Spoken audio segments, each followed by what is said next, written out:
Broadcasting from our subterranean studios in beautiful Paradise Valley, Pennsylvania, it's Business and Brain Tumor Talk, a unique show with topics to educate, inspire, and implement. Without further ado, here's your host, Rick Franzo. Thank you as always, Amanda, and welcome to Business and Brain Tumor Talk. Second time that these gentlemen have been guests on this show, Jeremy Burke and Matt Bauman, Burke HomeServices. Welcome, gentlemen. Thank you. Glad to be back. Thanks, Rick. Glad to have you here. This is a really special show. Burke HomeServices celebrated their 20th anniversary in business this year, and what a milestone. Congratulations, guys. Thanks a lot. Yeah, you got to come to the party. I did. I got to MC the party. So, I mean, you were really digging at the bottom of the barrel, but, you know, it was okay. So we had a beautiful day, and it was a great party, and a lot of local dignitaries and people that have been connected with you even since the beginning were there. So a lot of family and friends. It was a really great day for sure. It was put together well, and I really enjoyed it. I think everybody did. Yeah, absolutely. 20 years. That's almost unthinkable for some businesses, especially when they start. So, I mean, you've been in the industry for over 2 decades now. We're going into year 21. What originally drew you guys into being into this field? I'll start with you, Matt. I'll switch it up. I don't know. It's when I was a kid, we used to always, build tree forts and stuff like that. Like, I don't know, carpentry and construction always kind of appealed to me. It wasn't my first career plan, but it ended up being the one I wanted to go back to. And in the early 2000s, framing houses with Jeremy and some of the other guys that we worked with at the time. It was a lot of fun. It was a lot of fun being out there and being able to see at the end of the day what we had accomplished. The challenges, having to figure things out, and just really it was the guys that I worked with that we were, the team we had was just awesome, and that's what really made it enjoyable. And I was a lot younger then, but it was hard work and it was rewarding, and yeah, it was fun. Yeah, very cool. Jeremy, how about you? I agree, rewarding. My back doesn't say that now, but it was definitely really rewarding. But yeah, I mean, growing up, I never really thought I would get into construction, which most kids don't think what they want to do till they're a certain age. I was lucky enough to have a really mechanically inclined father who, we made things, built things, and it just turned into I was able to accomplish things. So when I got into construction, it was just first it's just a job. You got to get out there and you're like, oh, I got to make money. I want to pay my car insurance. I want to drive my car. So starts off as that, and then you start to realize how much you enjoy it. Good times, bad times, but still you enjoy doing the work. Like Matt said, you're making things, you're having good outcomes, and you're getting better at it, every day. And you see yourself getting better and everyone around you getting better or worse, either way. But we had a really good start, in building houses and framing and doing that kind of stuff for years. And we had a lot of good people around us, which was great.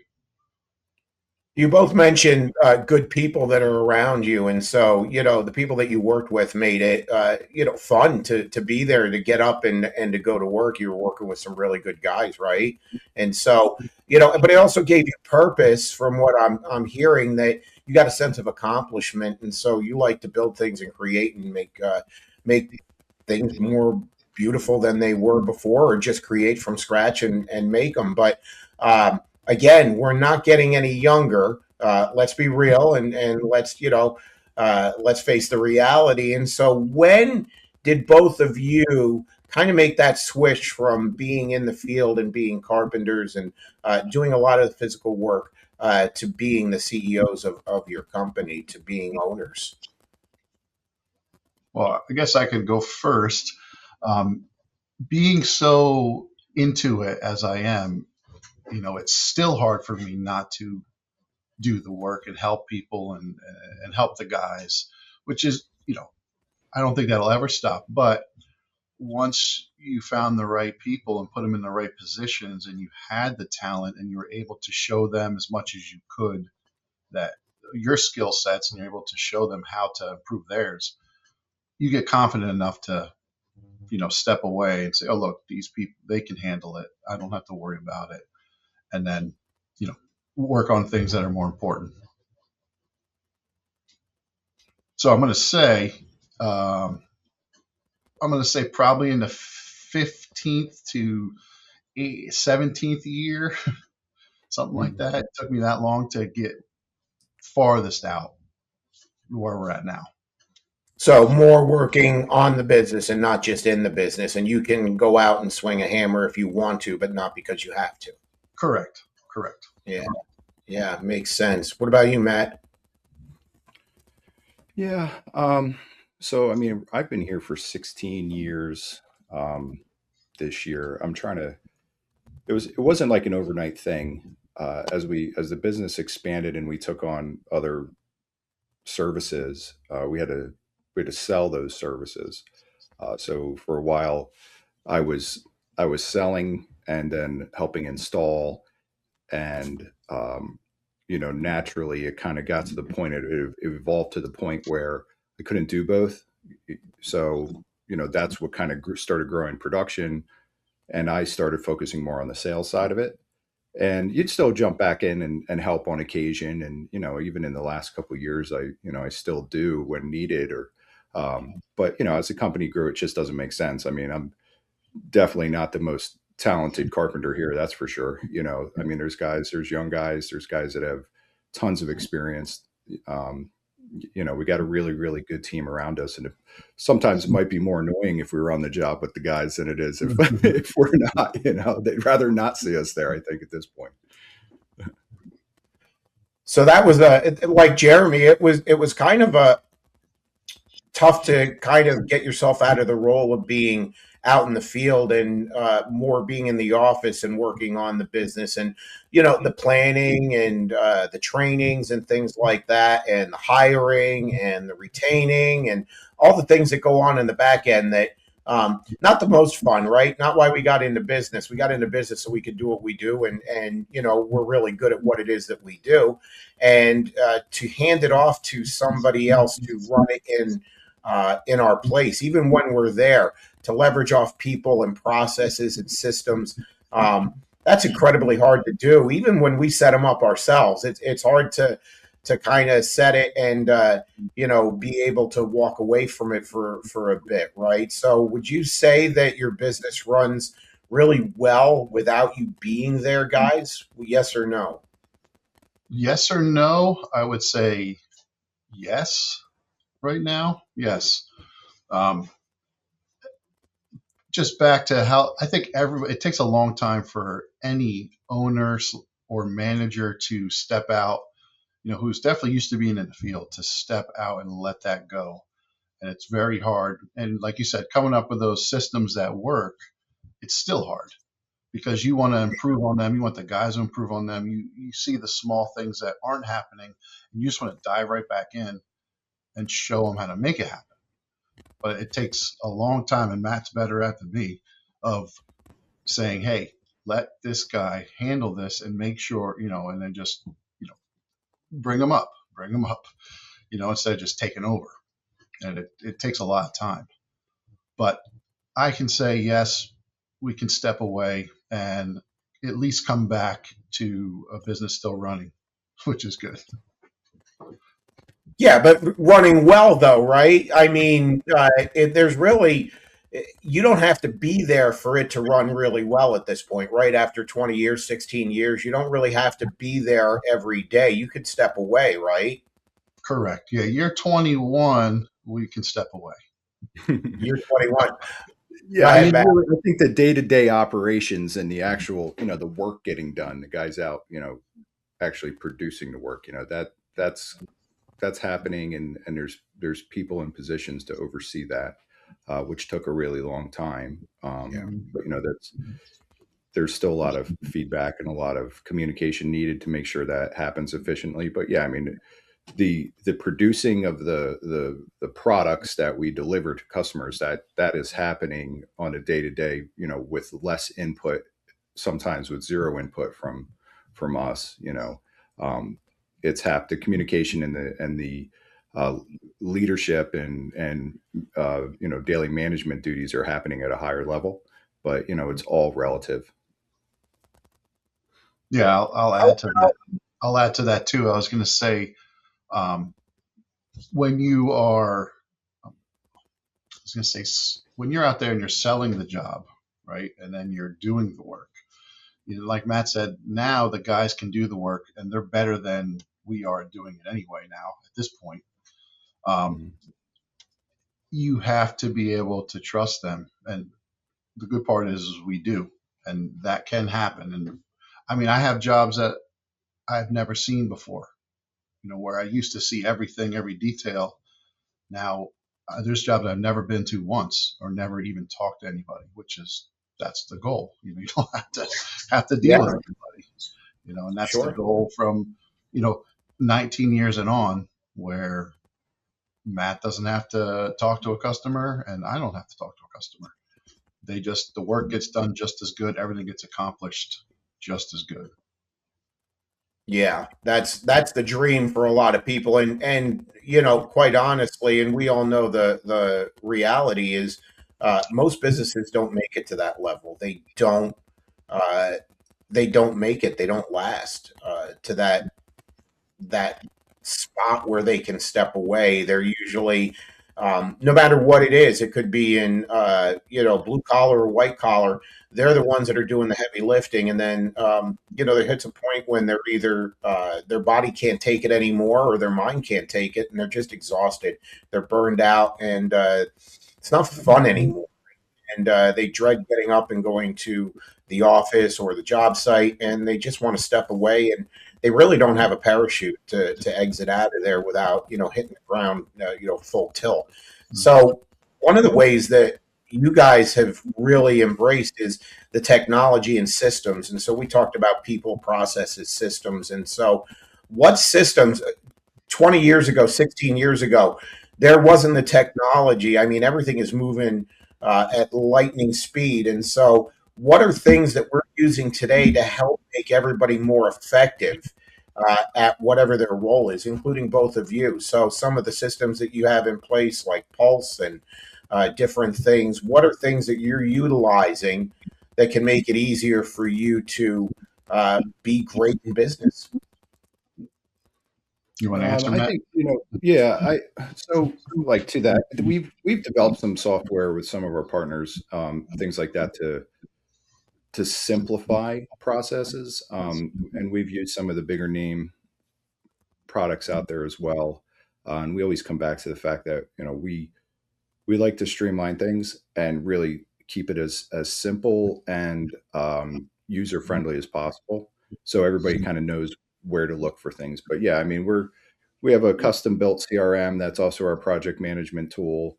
There's tons of, obviously, email and text communication, and I don't know if I guess the advertising for some of the thing, but Company Cam has been an excellent tool for us. And anybody who's in an industry where you have to share the visual result, um, or the before and after of what you're doing, if you're not using a tool like Company Cam, I mean, that was a game changer for us. We've been using that for well over a decade.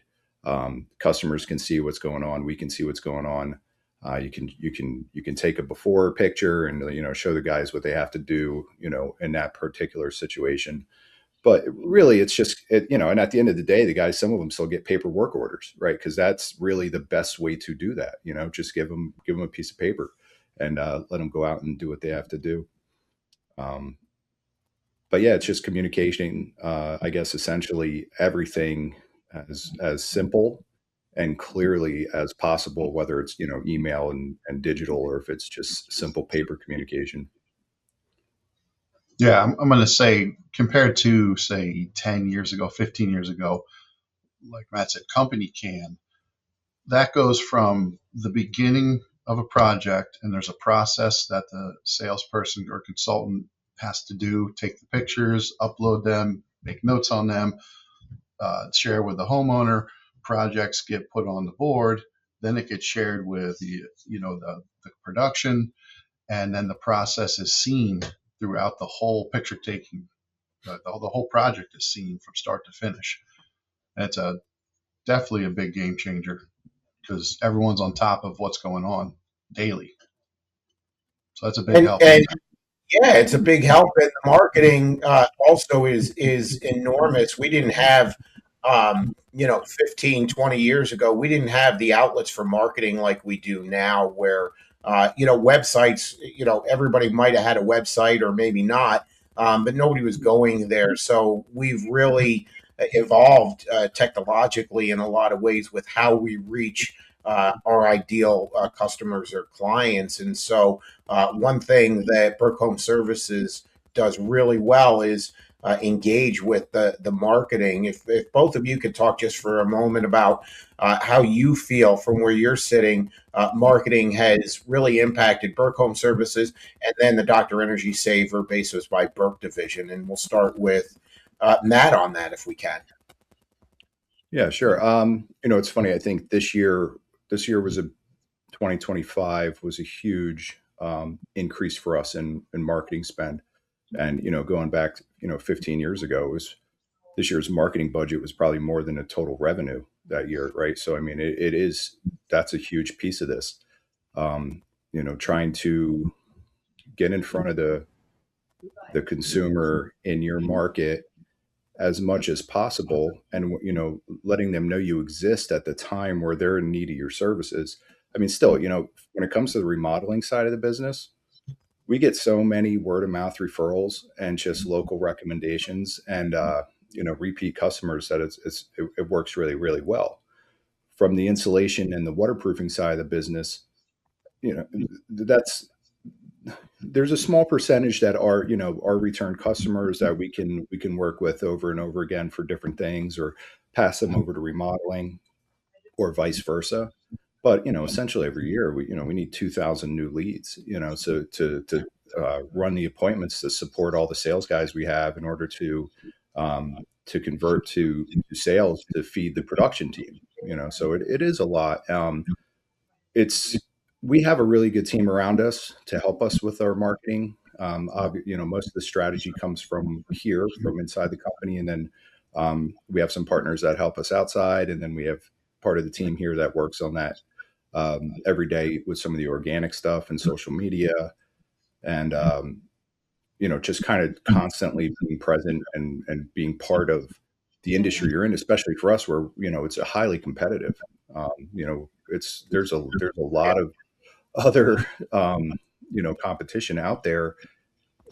Even big companies that are much bigger than us, that are national companies that do waterproofing, that are overlapping into the territory, into the market that we serve, that have far deeper pockets. So we have to be much more effective and efficient in how we generate those leads, and we track everything. Now, I don't know how deep you want to get into that now, but I mean, we know what it costs to generate every type of lead, and it helps us to set our marketing budget. And, we really understand it to the point where it's done with purpose. Yeah, and that could be a whole nother show in and of itself if we talked about all of the metrics and the key performance indicators that go with that. But it is very intentional, the way that we do business, which is probably one of the biggest reasons for our success, for sure. How about you, Jeremy? Marketing, how has that been impacting the business from now, you think, based on what we're seeing and what the investment is, and where you were 15, 20 years ago with marketing, or not? Yeah, I mean, I'm going to compare it to only 8 years ago.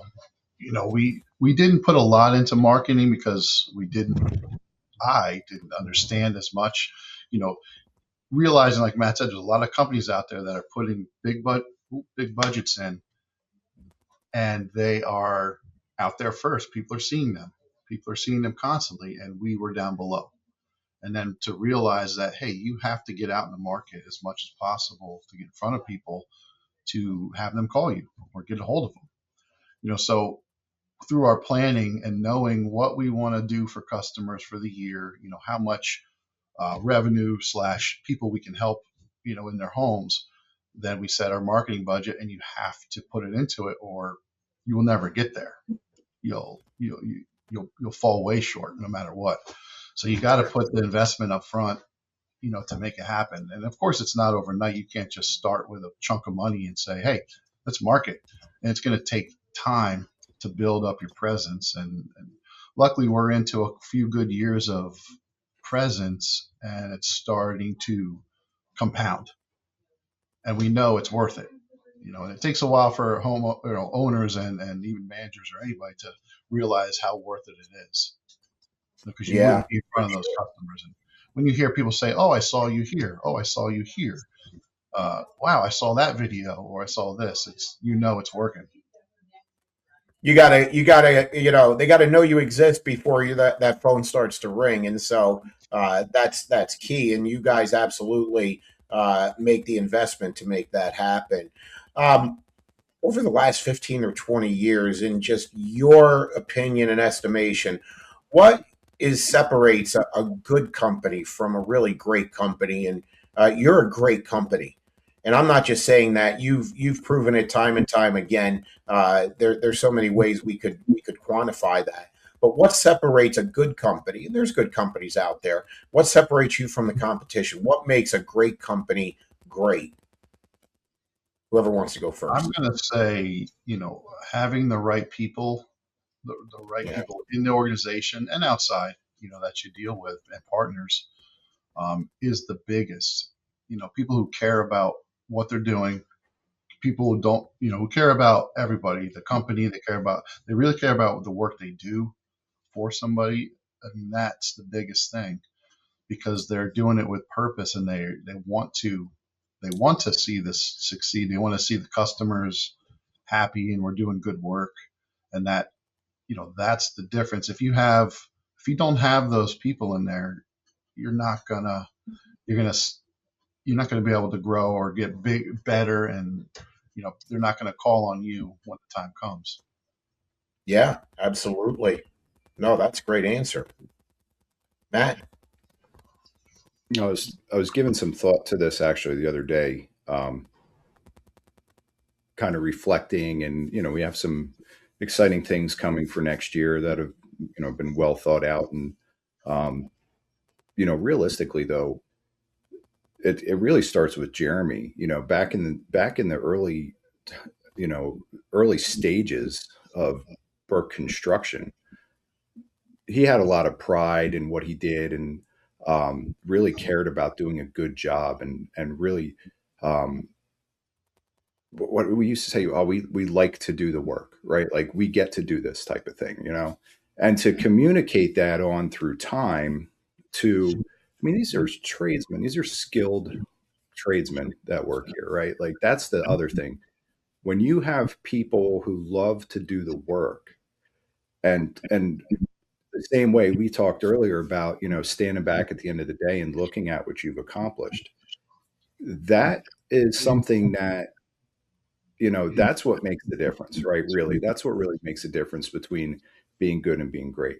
You have to love what you do. And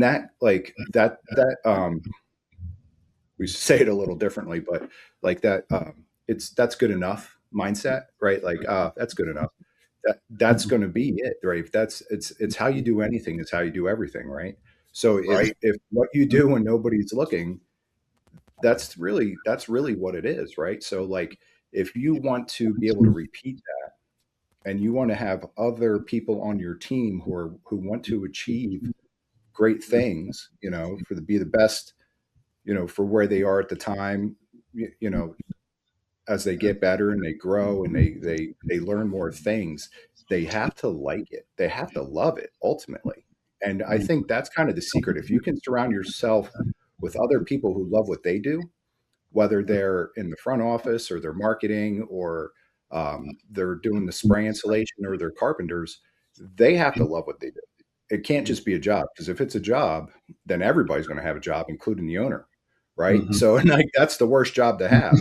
So That's you want to, yeah, right. So that's absolutely. really what I had thought about this the other day, because it's really exciting to be where we're at and the team we have, and so many people here now. Like it's fun. We get to do this. That's awesome. And so, you really kind of hit it, both of you guys. If you were still out in the field, you're a technician. You're not a business owner. You're a technician that's masquerading as a business owner, and you have a job. And anybody can have a job, I guess, but you have a job that's got even lousier hours than you ever even imagined, right? If you never stepped away, it's got real terrible hours. So one of the continuing themes that I've heard from you both since we started this podcast is communication, and how communication is just so key for everything. That's where it all starts. That's how we get people to surround ourselves with the right people. We have the people in the roles, and that they really belong in, and things like that. So whether you know it or not, and that's usually something that's a blind spot for people, is how good or not that they are at communication. And this is an organization that really is fantastic at communication. It starts at the top, and both of you really nailed it on that. What kind of a legacy would you like to leave with this company? And so that could have a lot of different connotations, and it's not like a trick question, but where do you want to see this in the future? And I'm not going to say where do you want to see yourself or this business in 5, 10 years or anything, but I'd like to leave it a little bit more open ended. Is what's the legacy look like? What would you like to leave behind once you decide to step away? If you decide to ever step away, and you don't have to, right? You could stay in, and you can be 80 and still, be doing what you're doing. But what would be the legacy for yourselves, or for your families, and for the people that are employed, and part of the team and the culture of the organization? The legacy.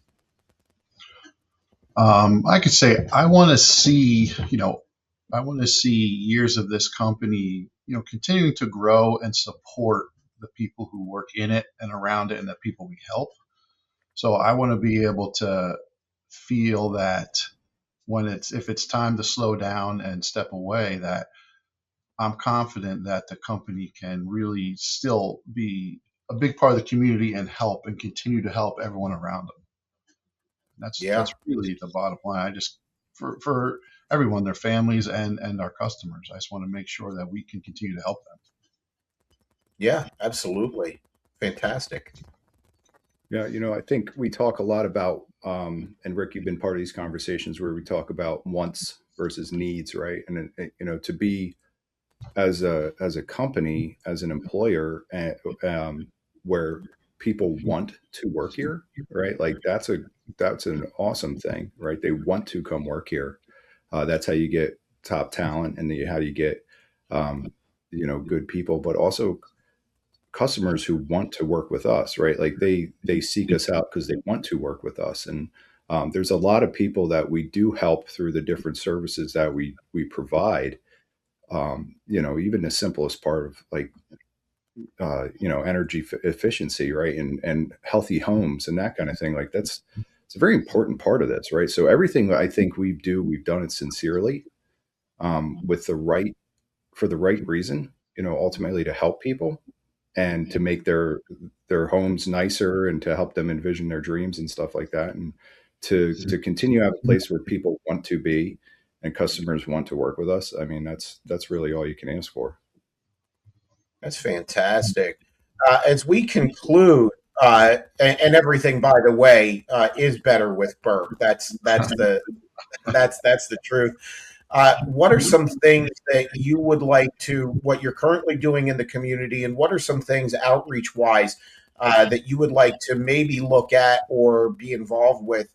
Because we are such a part of the fabric of this community for so long, beyond 20 years, right? And so, with that being said, I know that we do philanthropic things throughout the year, but what are some things that might be on the horizon, or things that we're currently doing right now?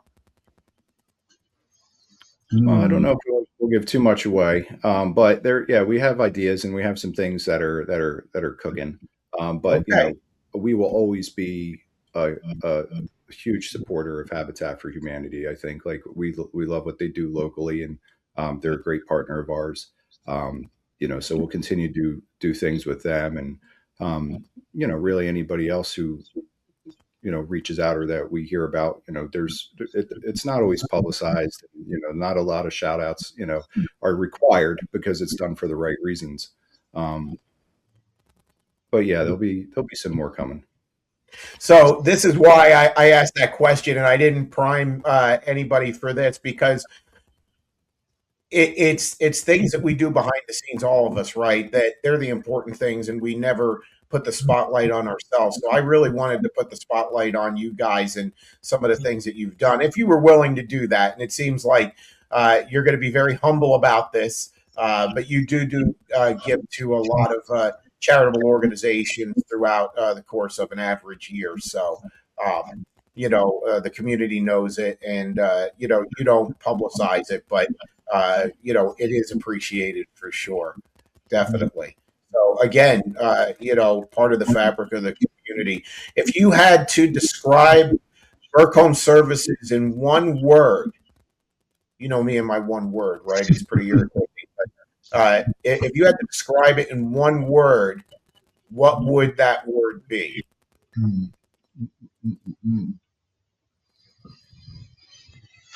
Well, I'll go with the easy one. Better. That with Burke, man. That's you should have gone first. Yeah, I thought he was going to do it. I let it dangle for a second, but yeah, better, right? It's better here. It's better with Burke. Yeah, absolutely. Better for everybody. Yeah, better for everybody. Absolutely. How can people reach you if they want to get maybe an encapsulation or just see where their energy costs are going, or if they want to get an addition or some new windows, or just make it more beautiful, make it better with Burke? How do they get in touch with you? We'll start with you, Jeremy, with Burke HomeServices. I mean, you can call the office, 570-872-9980. They'll go right to the office, and there's always someone that answers the phone during the day you can talk to. You can go to our website, Burke HomeServices. You can go to our Basis by Burke website when it comes to waterproofing. And, we're on Facebook and things of that nature. You can get a hold of us. Pretty much that's it. Excellent. Excellent. Any parting words, gentlemen? This has been a pleasure for me. I will say that this is always, it's good to do this, but it's a lot of fun. I always look forward to our conversations on here, and we got to do it again. But any parting words? I'm just going to say I am happy to be here and a part of this, and with you, Rick, part of this. It's great. Thank you. Thank you. Yeah, I enjoy it. I love what we do, and the friends we've made in the community and industry and stuff like that. It makes it more fun.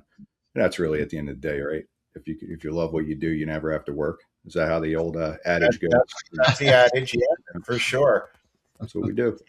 Thanks for having us again. Yeah, no, appreciate you guys being here. And that was proven in June when you had your 20th anniversary celebration. And so what a great day. This has been Business and Brain Tumor Talk with our guest, Jeremy Burke and Matt Bauman. We will see you the next time. Stay gold and peace.